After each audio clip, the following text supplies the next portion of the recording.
حضرت عبادہ بن صامت رضی اللہ عنہ نے اپنے بیٹے سے کہا، میرے بیٹے، تو اس وقت تک ایمان کی حقیقت نہیں پا سکتا جب تک یہ یقین نہ کر لے کہ جو کچھ تمہیں حاصل ہو چکا ہے یہ تم سے رہ نہیں سکتا تھا، اور جو حاصل نہیں ہوا وہ مل نہیں سکتا تھا۔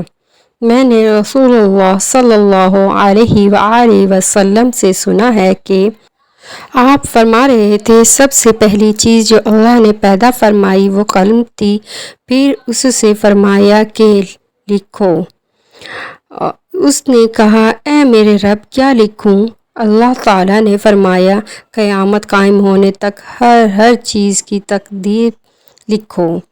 اے میرے بیٹے، بے شک میں نے رسول اللہ صلی اللہ علیہ وآلہ وسلم سے سنا، آپ فرما رہے تھے، جو شخص اس کے سوا کسی اور عقیدے پر مر گیا وہ مجھ سے نہیں۔ سنن ابی داؤد 4700۔